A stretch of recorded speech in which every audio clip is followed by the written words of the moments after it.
جہاں روٹی مزدور کی تنخواہ سے مہنگی ہو جائے وہاں دو چیزیں سستی ہو جاتی ہیں، عورت کی عزت اور مرد کی غیرت۔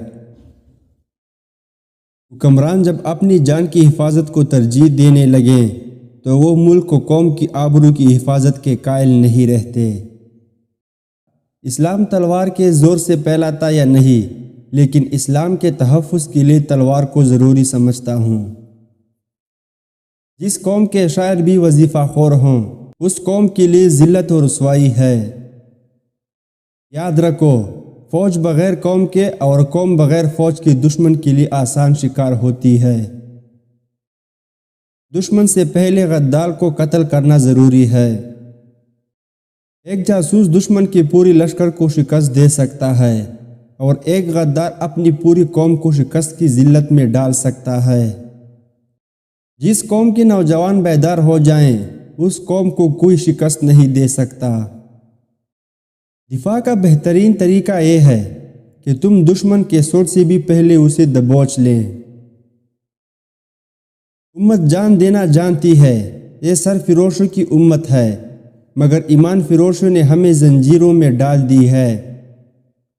امت جان دینا جانتی ہے، یہ سر فروشوں کی امت ہے، مگر ایمان فروشوں نے ہمیں زنجیریں ڈال رکھی ہیں۔ مجھے نظر آ رہا ہے کہ فلسطین کا خطہ امن سے ہمیشہ ہی دور رہے گا۔ قوم کے شہیدوں اور قوم کی مظلوم بیٹیوں کو بھول جانے والی قوم کی قسمت میں کفار کی غلامی لکھ دی جاتی ہے۔ مجھے یہ نظر آ رہا ہے کہ دشمن ملت اسلامیہ میں غدار پیدا کرتا رہے گا، اور وہ دن آ جائے گا جب غداروں کی گردنیں مارنے والے دشمن کو بھی دوست کہنے لگیں گے۔ اگر کسی قوم کو بغیر شکست کے جنگ دینی ہو تو اس کے نوجوانوں میں فحاشی پھیلاؤ۔ جہاں حکمران کی دماغ پر بادشاہیت کا نشہ ہو وہاں سرحدیں سکڑ جاتی ہے، اور تخت و تاج کی خاطر حکمران اپنے مذہب اور اپنی غیرت کو بھی ترک کر دیا کرتے ہیں۔ باوقار قوم کی طرح زندہ رہنا چاہتے ہیں تو اپنی روایات کو نہ بھولو۔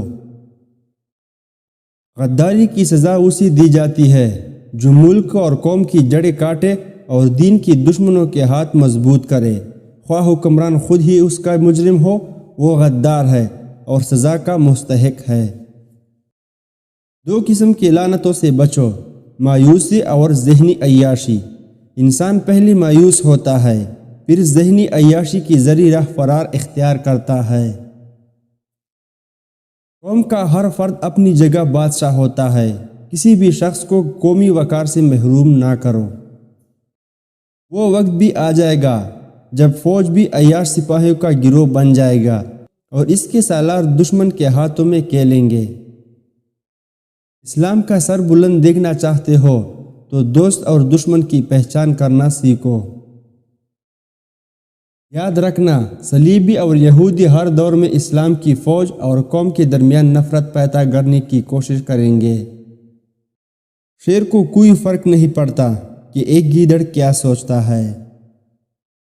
عورت اور شراب جب مسلمانوں کی تلوار کے پاس جائے تو وہ لوہے کا ٹکڑا بن جاتی ہے۔ اگر کسی قوم کو جڑ سے ہی اکھاڑ پھینکنا ہو تو اس کے عوام اور فوج میں نفرت کی بیج بو دو، وہ قوم خود بخود تباہ و برباد ہو جائے گی۔ حالت جنگ میں جب کوئی اپنی فوج اور ملک کے خلاف بولتا ہے تو وہ غدار ہے، اور غدار کو دشمن سے پہلے مارنا چاہیے۔